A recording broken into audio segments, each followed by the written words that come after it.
In my final story today, I want to talk about Starlink Australia and how in previous episode I detailed how in some zones it's actually not possible to get it. But it turns out that several friends of mine who live in urban zones can and do get it. So let me go now to my computer and we'll do a live chat with Ashley Hill. All right, so thank you, Ashley, for joining me. I really do appreciate it. No problems, Chris. Good to be here again. Awesome. So yeah, in my intro I was saying that it turns out that people who I thought couldn't get Starlink actually are. Not that you're one of those people, but I do know others. So yeah, if you could just step us through maybe the ordering process, how long it took to get to you and things like that. I think it was February I put down my $150 deposit because when I was looking at the Starlink allowing areas, basically the border for it runs down the middle of my street. So if I was inside their border, if I was outside the border by meters. So Wow. I was fully expecting that, once some GPS calculation errors or things get into their permit. I have to stop the video here because yesterday Ashley Hill actually discovered something from Starlink, and here's what they said. We're working hard to expand the Starlink network. We have an open order system where anyone, anywhere, may place a deposit to join Starlink. The Australian government has granted Starlink permission to offer services countrywide, so it could be that the area you're referring to has been activated for this service. Okay, that's great and all, but where's legislation to back that up? And so he got digging, and this is what he found. Starlink acquired Australia-wide space and space-receive radio communication licenses shortly after July 1 this year. So they are now licensed to provide services all over the country via these licenses within the specified frequency ranges. So what this basically means is that the spectrum they actually were authorized to use before, which excluded those greater metropolitan areas, no longer applies. So no matter where you live, you get Starlink, and everyone gets Starlink. So anyway, we'll keep going with the video.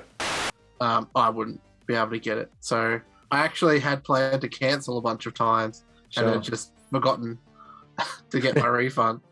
And quite literally that evening before I got the email, I was like, I'd forgotten. And then I got the email, I'm like, oh, here we go. Okay, so they invited you to actually order. Correct, yeah. So what they do is they don't invite you to order, they invite you to cancel.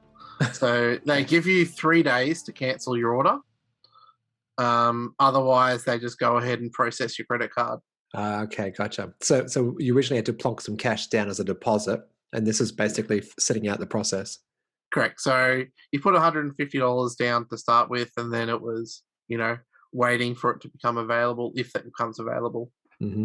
And Gotcha. then you pay the remainder once it gets shipped to you or is about to be shipped to you. So, understood. Okay, cool. So unboxing it and setting it up, how long did that take you? minutes. I mean, the longest bit was getting it from the post office. Obviously, the post office wasn't delivering stuff at the moment. So went and collected it and talked to them at the post office about what it is because they'd never seen one before. And then got it home and unboxed it. And, quite literally, the set of instructions says, aim at sky, plug in, either order.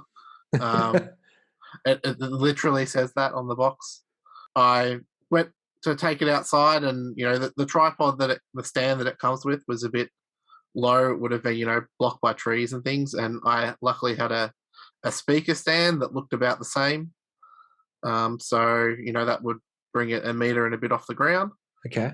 And yeah, basically a perfect fit for that. So took it out there, plonked it on my front yard, plugged it in and waited the 30 seconds for it to finish booting and getting itself organized, connected to the Starlink Wi-Fi, click next a couple of times and to change the name, like from Starlink something to a name that I wanted and a Wi-Fi password I wanted, and that was off it. I went. Yep, that was it. And 238 megabits per second and a 30-something millisecond ping time. Fantastic. So you're doing daily tests and things like that. What's your average? So it does fluctuate a bit. The lowest I've seen is like 80 megabits, I think, and the maximum is 240. pings are generally below 49 milliseconds. Okay. So that's really good for where we are. It does have some, from where I've got it positioned, it's just there is a tree that seems to be in the line of sight for it. So if it's talking to a satellite as it comes down, it does drop out a second or so early. Okay. But it seems like it's actually mapping that, and is like, so once there's more satellites, it'll know that there's interference there. Sorry, an obstruction, and so then it'll just change to another satellite. Okay. It looks like that's what they're doing. Cool. And so when you say change, you're like, is it actually moving the dish? So it does move the dish a little bit every now and then, but it's a polarized antenna, which means that it's not, boom, zipping and going and following it across the sky. It's using electronics to follow it. Polarization radio stuff is really awesome. But in terms of, if you think about it, like if you drop the pebbles in a water and it like causes ripple effects, right, they're using electronics to do basically that for transmitting to a satellite and receiving from a satellite without all the other noise. Okay. And so when you say dropouts, does that mean an actual absence of internet altogether, or is it just a slowdown? Every once in a while, because of the trees and things, if there's a satellite, like obviously that you need a clear line of sight for most of the sky. It's actually less of the sky than I thought. Mm-hmm. But what it does is it maps it knows where that obstruction is, right? And every once in a while, a satellite might be going past that obstruction, and obviously it can't transmit through a bunch of trees. But I think that's only really going to be a problem while they have the minimum viable number of satellites in the sky. Sure. Okay. And so, what's your impression so far? You happy with the service? Yeah. I'm very happy with the service actually. Like, I've started using it in conjunction with my NBN service, and using both at the same time, just get the best of both worlds. And I was getting 380 megabits per second. I shared this morning. Oh my gosh! But hang on. If it was me, I would be cutting my ties with NBN and saying thanks, but no thanks. Bye bye. That's surprising. So I mean, me and my wife both work on the phone, so we need to have an internet. And previously, we're using like a 4G backup for our emergency. If the NBN went down. Yeah. The problem is that the tower that they use for the NBN tower, because we're on NBN wireless, is also the same as their mobile phone tower. And a bunch of times we lost mobile phones as well as NBN at the same time. So yeah, we do plan to scale back our NBN plan. Mm-hmm. But while we do have it's not much, it's a couple of second dropouts here and there over the course of a day. Yeah, so it's tolerable. So it's not like you're out for like 15, 20 minutes, half an hour. Oh, no, it's nothing like that. So it's seconds at a time, if that. Yeah, because that'd be frustrating. If I was watching Netflix or YouTube and that happens. Netflix and YouTube won't count. It doesn't matter. Okay. Even Zoom and Teams, like it caches the person's voice for a few seconds. Sure. And then plays it back a bit faster. Oh, okay. But if you're on a voice call with someone and that drops out for a second, I mean, it used to do that on NBN too, so it's not much of a difference. Okay. And I think I saw your post, or was someone else's, that there was a website that you couldn't access for X reason, or domain rather. What was that about? So I mean, it's a first world complaint. I think we were trying to use Binge, and it thought that we weren't in Australia. But it happens. Fascinating. And, so I'm just going to I've got to work now with Binge to say we are in Australia and get that fixed, because obviously that then fixes it for everybody. Gotcha. In the world of geo-blocking and geo-filtering, that's what it is. I know exactly, and basically a VPN would fix that in a heartbeat, right? A VPN would fix in a heartbeat, but I mean, I've got a VPN services and done that in the past, but I don't think that the general population will want to do that. Okay. So what I've done now is I've logged into the Starlink via my browser. Yep. So basically, I can use this during the day to look at, what statistics and things for up times and down times and things, and how it's going and what speeds things are running at. Yep, the actual usage, that is. Yeah, so that's not well, I can run a speed test through it as well. Yep. And it's probably a good point for people who are watching this YouTube video right now, is that you're currently using Starlink. Correct. I am currently using Starlink for this. Yeah, exactly. There seems to be a few things that don't play nice in Chrome. Okay. Versus the app on the phone.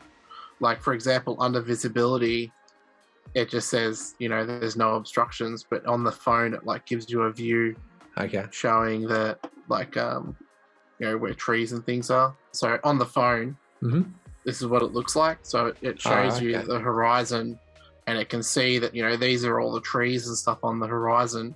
Okay. That it can see, and it can see that, there's some branches and things popping up there. Gotcha. To the northeast, that it caused it to have obstructions. But yeah, just generally just having, looking at the stats and going, it's had 8 seconds of obstruction in the last 12 hours, 2 seconds of not receiving signal, and 22 seconds where there's a no network issue.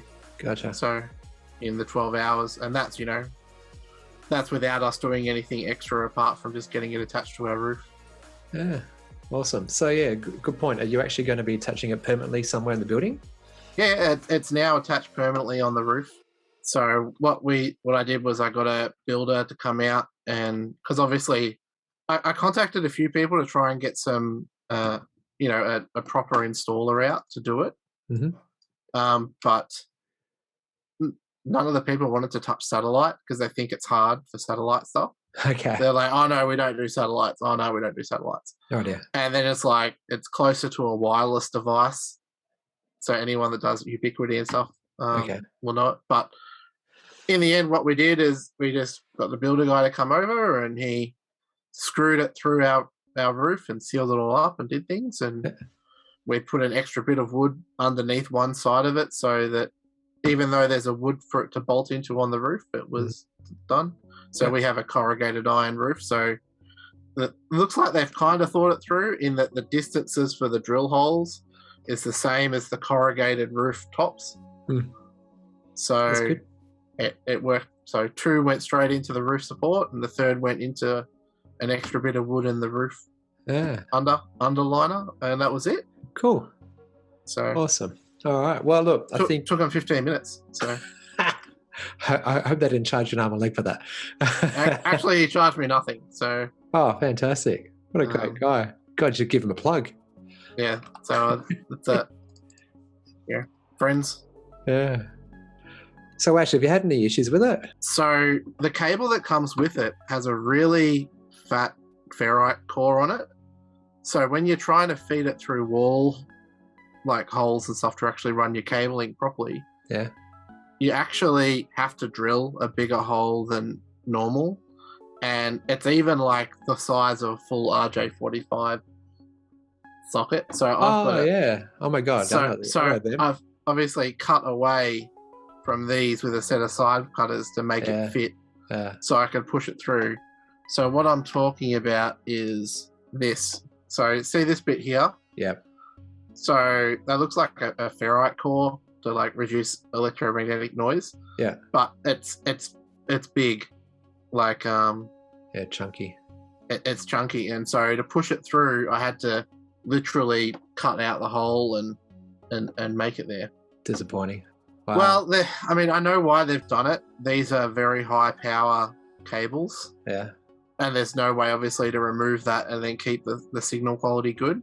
Okay. But the fact that they don't include a little push-out faceplate or something that's appropriately sized to run it through. Okay. Or similar. All right. And question. So this thing is it's giving you straight internet, right? So with NBN Australia, you have an NBN decoder sort of box, and then you've got your actual modem router box. So is this the one solution in a box?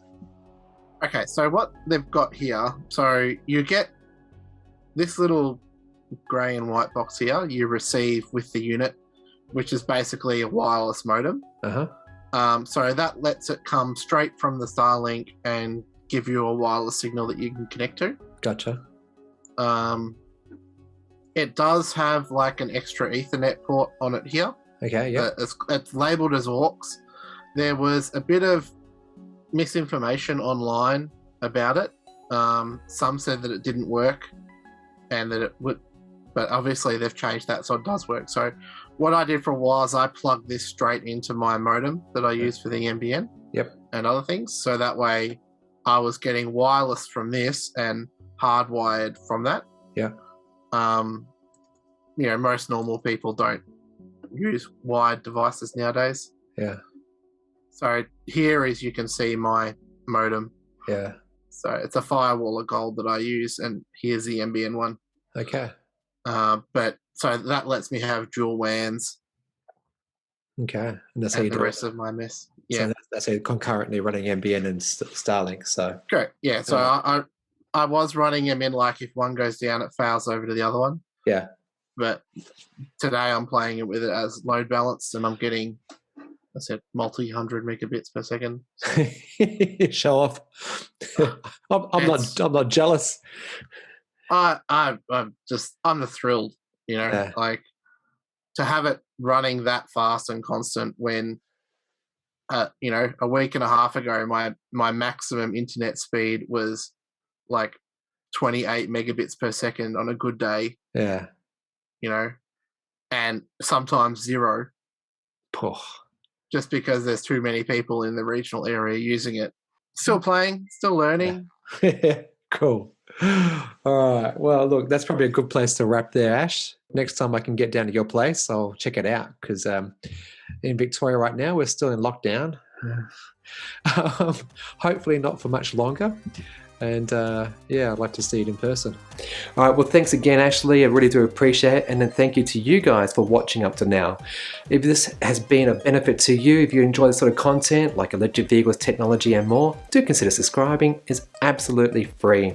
Again, consider supporting me on Patreon, but otherwise, you be good and you be green.